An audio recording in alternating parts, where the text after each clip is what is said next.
प्रदेश के शिक्षा मंत्री मदन दिलावर ने भैंस और गाय पर गजब ज्ञान दिया है। मदन दिलावर एक कार्यक्रम में बोल रहे थे और उन्होंने कहा कि गाय का दूध पीने वाला बच्चा विद्वान होता है, बुद्धिमान होता है, वहीं भैंस का दूध पीने वाला बच्चा भ्रष्ट होता है, उसकी बुद्धि खराब होती है। उन्होंने बहुत ही उदाहरण से ये बात स्पष्ट की और प्रदेश की शिक्षा व्यवस्था का जिम्मा मदन दिलावर के पास में है। उन्होंने कहा कि गाय का जो छोटा बच्चा होता है उसे बछड़ा कहते हैं, वो थोड़ा बड़ा होता है तो उसे खेड़ा कहते हैं, और थोड़ा बड़ा होता है तो उसको नाडकिया कहते हैं, और बड़ा हो जाता है तो उसको बैल कहते हैं। लेकिन भैंस का बच्चा जब पैदा होता है उसे पाड़ा कहते हैं, वो और बड़ा होता है फिर भी उसे पाड़ा कहते हैं, और उसको जीवन भर पाड़ा ही कहा जाता है, वो पाड़ा का पाड़ा ही रहता है। लेकिन भैंस का जो बच्चा है वो बछड़े से बैल तक की यात्रा अपनी करता है।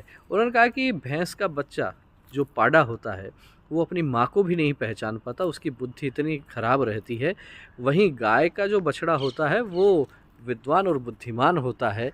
तो उन्होंने कहा कि आप अपने आसपास एक प्रयोग करके देख सकते हैं, कहीं छोटे जो बछड़े हैं, ऐसे 3-4 गायें और 3-4 उनके छोटे छोटे बछड़े, ऐसे ही 3-4 भैंस और 3-4 उनके पाड़े, उनको छोड़ दीजिए। आप देखेंगे कि गाय का बछड़ा अपनी माँ के पास ही पहुँचेगा और जाकर वहाँ दूध पिएगा। वहीं भैंस का पाड़ा जो है वो पहले किसी भैंस के पास जाएगा, फिर किसी के पास जाएगा, और फिर बड़ी मुश्किल से वो अपनी माँ की पहचान भी बड़ी मुश्किल से कर पाता है। तो इस तरह की बात मदन दिलावर ने कही और उन्होंने कहा कि आप अपने बच्चों को भी विद्वान और बुद्धिमान बनाना चाहते हैं तो आप देसी गाय का दूध उनको पिलाएं।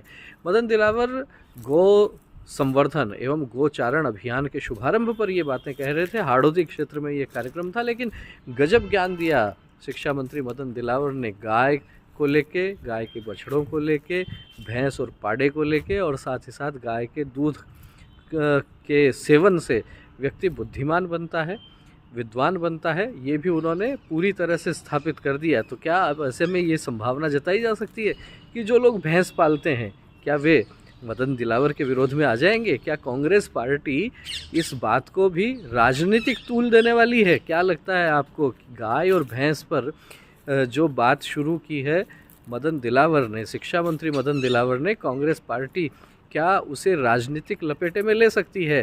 क्या गाय पर तो जिस तरीके से पहले लंबे समय से राजनीति होती आई है, लेकिन क्या अब गाय और भैंस इस तरह के जो विषय हैं ये भी कांग्रेस और भाजपा के भीतर क्या विचारधारा के आधार पर इनको बांट दिया जाएगा? क्या लगता है आपको? कमेंट करके ज़रूर बताएं। बहरहाल इस तरह की बातें होती रहती हैं राजस्थान की राजनीति में।